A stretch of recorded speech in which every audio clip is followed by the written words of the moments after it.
কিয়ামতের মাঠে যে আল্লাহ কহার শব্দটা ব্যবহার করবেন, এ কহার শব্দ ব্যবহার করার পিছনে কারণ কি? আল্লাহ পাক বলবেন দুনিয়াতে তাদেরকে 40 বছর 50 বছর 60 বছর তাদেরকে হায়াত দেওয়া হয়েছিল। সত্য? বলেন বলেন, সত্য? আল্লাহ পাক বলেন এদেরকে যে আমি আল্লাহ সময় দিয়েছিলাম, এই সময়টার ভিতরে তারা কতটুকু গ্রহণযোগ্যতা নিয়ে কবরে এসেছে। যারা এসেছে তাদেরকে আমি আল্লাহ মাফ করে দিয়েছি, আর যারা আসে নাই তাদেরকে আমি আল্লাহ বার করে মুয়াজ্জিন দিয়ে, ইমাম দিয়ে, খতিব দিয়ে, ওলামা ইকরামকে দিয়ে প্রত্যেকটা জায়গাতে আমি আল্লাহর কোরআনের কথা তাদেরকে শুনিয়েছি। তারা শোনার পরও তারা কান দিয়ে, ডান কান দিয়ে ঢুকিয়েছে, বাম কান দিয়ে বের করেছে। আমি আল্লাহ আজকে কহার হতে বাধ্য হয়েছি। জোরে কন নাউজুবিল্লাহ। আল্লাহ রাব্বুল আলামিন বলেন, হে আমার বান্দা বান্দিরা, এই পৃথিবীর ময়দানে যদি বান্দা, তোমরা যদি আমার রহমানের যদি বান্দা হতে চাও, আমাকে যদি রব বলে মেনে নিতে চাও, আমি রবকে যতবার তোমরা ডাকবে, যতবার তোমরা দোয়া পড়ে মসজিদে ঢুকেছো, বের হয়েছ, বান্দা প্রত্যেকটা কাজে তোমাদেরকে যখন আমার নামটা নিতে যখন আমি শুনি, বান্দা সত্য করে আমি আজকে বলে দিলাম, আমি আল্লাহ রাব্বুল আলামিন তোমাদের জন্য জান্নাতের দরজাগুলি খুলে ডাকতে থাকি। কলিজার টুকরা মুসল্লিন একরাম, প্রত্যেকটা বান্দা জান্নাতে যেতে চায়, ঠিক কি ঠিক না? প্রত্যেকটা মানুষ জাহান্নাম থেকে মুক্তি পেতে চায়। কিন্তু কথা হলো একটা, যদি জান্নাতে যেতেই হয়, জান্নাতে যদি যাওয়াই লাগে, গোপনে প্রকাশ্যে যত প্রকার আমাদের জীবনে গুনাহ আছে, প্রত্যেকটা গুনাহ বন্ধ করে দেওয়া দরকার আছে না নাই? আল্লাহ রাব্বুল আলামিন বলেন, কিয়ামতের মাঠে যখন তোমাদেরকে কাঠ গড়াতে দাঁড় করানো হবে, প্রত্যেকটা গুনার পিছনে 8 জন ব্যক্তি সাক্ষী দেবে। কয়জন? বলেন বলেন। একটা জীবনে আপনি গুনাহ করেছেন, একটা গুনার পিছনে 8 জন ব্যক্তি যদি আপনার সাক্ষী দেয়, বলেন তো দেখি কিয়ামতের মাঠে আপনি কি এমনি এমনি ছাড়া পেয়ে যাবেন? বলেন বলেন। একজন ব্যক্তি যদি দুনিয়াতে সাক্ষী দেয়, বিচারক যারা থাকে তারা বিশ্বাস করে ফেলে। একজনের কথা যদি বিশ্বাস না করে, 2 জনের কথা শুনলে বিশ্বাস করে ফেলে।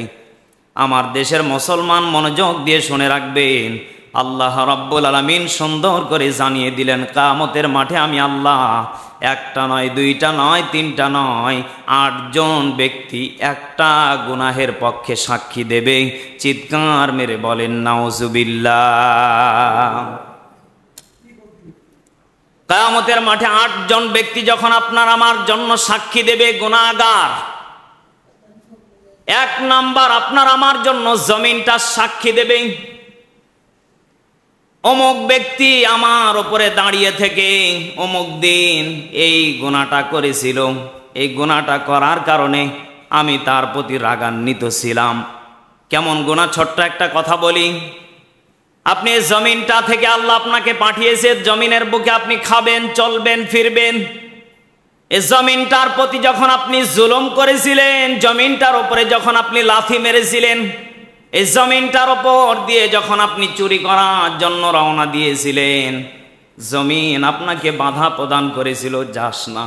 আপনি তার কথাকে অমান্য করে আপনি ওই জমিন দিয়ে যখন হেঁটে গেলেন, জমিনের ওপরে যখন আপনি একটা জেনার কাজে লিপ্ত হয়ে গেলেন, জমিনও পর্যন্ত আল্লাহর কাছে রায় দিতে থাকে, সাক্ষী দিতে থাকে, আল্লাহ এত নোংরা বান্দা আমার সামনে আজকে দাঁড়িয়ে আছে, একে দ্রুত গতিতে জাহান্নামে নিক্ষেপ করে দেন। অধিকাংশ মানুষ এখন বলবেন, একটা জীবনে গুনাহ করলাম, 8 জন সাক্ষী দেবে। এরা কারা জানা দরকার আছে না নেই? আছে আছে। আপনি জীবনে গোপনে একটা গুনাহ করেছেন, আপনি এখন মনে করবেন আমি গুনাহ করেছি, কে জানবে, করে ফেলেছি, বুঝে গেছি, মাফ হয়ে গেছে। আল্লাহ রাব্বুল আলামিন বলেন, ইয়াউমা ইযিন তুহাদ্দিসু আখবারাহা বিআন্না রাব্বাকা আওহা লাহা। জোরে বলুন আল্লাহু আকবার। আল্লাহ রাব্বুল আলামিন পবিত্র কোরআনুল কারীমে সূরা জিলজাল জানিয়ে দিচ্ছেন, জমিন সেদিন দাঁড়িয়ে যাবে, কথা বলবে, তার গোপন তথ্যগুলি সবগুলি ফাঁস করে দেবে। আপনি জমিনের উপরে যা কিছু আপনি করেছেন, প্রত্যেকটা কথাগুলি সেদিন জমিন সাক্ষী দেবে। বলেন তো দেখি, এ জমিন কি কথা বলতে পারবে? কি পারবে? এখানে আমার একটা প্রশ্ন হলো, এই জিহ্বাটাকে সৃষ্টি করেছেন তিনি কে? বলেন বলেন। এই জিহ্বাটাকে যদি কথা বলার যদি শক্তি দিতে পারেন আল্লাহ, মানসিক হিসাবে আপনাকে সত্য কথা এটা মানতে হবে। এই জিহ্বাকে যদি লড়ানোর কারণে যদি কথা বের করার মতো যদি শক্তি তিনি দিতে পারেন, কিয়ামতের মাঠে মাটিকেও জবান খুলিয়ে কথা বলাতে পারবেন। এটা প্রত্যেকটা মানব জাতিকে বিশ্বাস করা দরকার আছে না নেই? পৃথিবীর ময়দানে প্রত্যেকটা মানুষ সেদিন কিয়ামতের মাঠেও অস্বীকার করবে, বলবে আল্লাহ আমি তো এই কাজে যাই না, এটা আমি করি নাই, আমি এটা জানি না। বলবেন না? এলাকাতে যখন কোনো মানুষ চুরি করে ফেলে, ডাইরেক্ট ধরে ফেলেছেন আপনি চোর, ধরার পরে যদি ওকে বিচারের কাঠগড়াতেও যদি আপনি দাঁড় করেন, সঙ্গে সঙ্গেও মিথ্যা কথা বলবে আমি করিনি। আজকেও দেখলাম একটা টাঙ্গাইলে মোটর সাইকেল চোর ধরা পড়েছে, ইচ্ছা মতো ওকে পিটিয়েছে। ওকে জিজ্ঞাসা করা হলো, মোটর সাইকেল তুমি নিয়ে চলে যাচ্ছিলে কেন? এটা আমার ভাইয়ের মনে করে নিয়ে যাচ্ছিলাম, এটা আমার ভাইয়ের গাড়ি, আমি এটা মনে করছিলাম এটা আমার ভাইয়ের। কিয়ামতের মাঠে সেই দিন আপনার জবান থেকে বের হবে আল্লাহ যা কিছু ছিল সব কিছু ভুল ছিল। আল্লাহ রাব্বুল আলামিন সূরা ইয়াসিনের ভিতরে সুন্দর করে আল্লাহ রাব্বুল আলামিন এবার জানিয়ে দিচ্ছেন, বান্দা আল ইয়াউমা নাখতিমু আলা আফওয়াহিহিম ওয়া তুকাল্লিমুনা আইদিহিম ওয়া তাশহাদু আরজুলুহুম বিমা কানু ইয়াকসিবুন।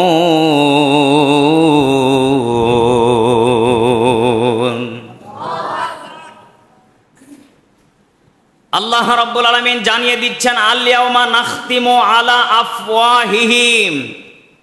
আল্লাহ রাব্বুল আলামিন সেই দিন আপনার আমার জিহ্বাকে বন্ধ করে দেওয়া হবে।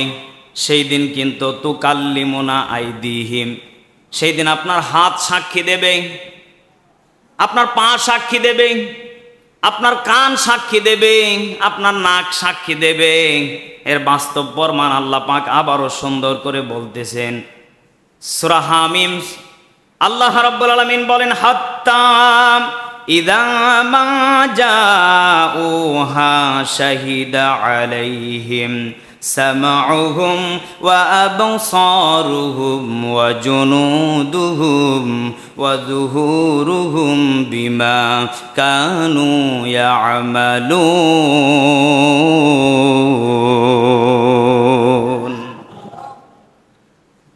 কিয়ামতের মাঠে সেই দিন আল্লাহ রাব্বুল আলামিন বলবেন, আজকে তোমার জিহ্বাকে আমি আল্লাহ বন্ধ করে দিয়েছি, তোমার আজকে চামড়া পর্যন্ত সাক্ষী দিতে থাকবে।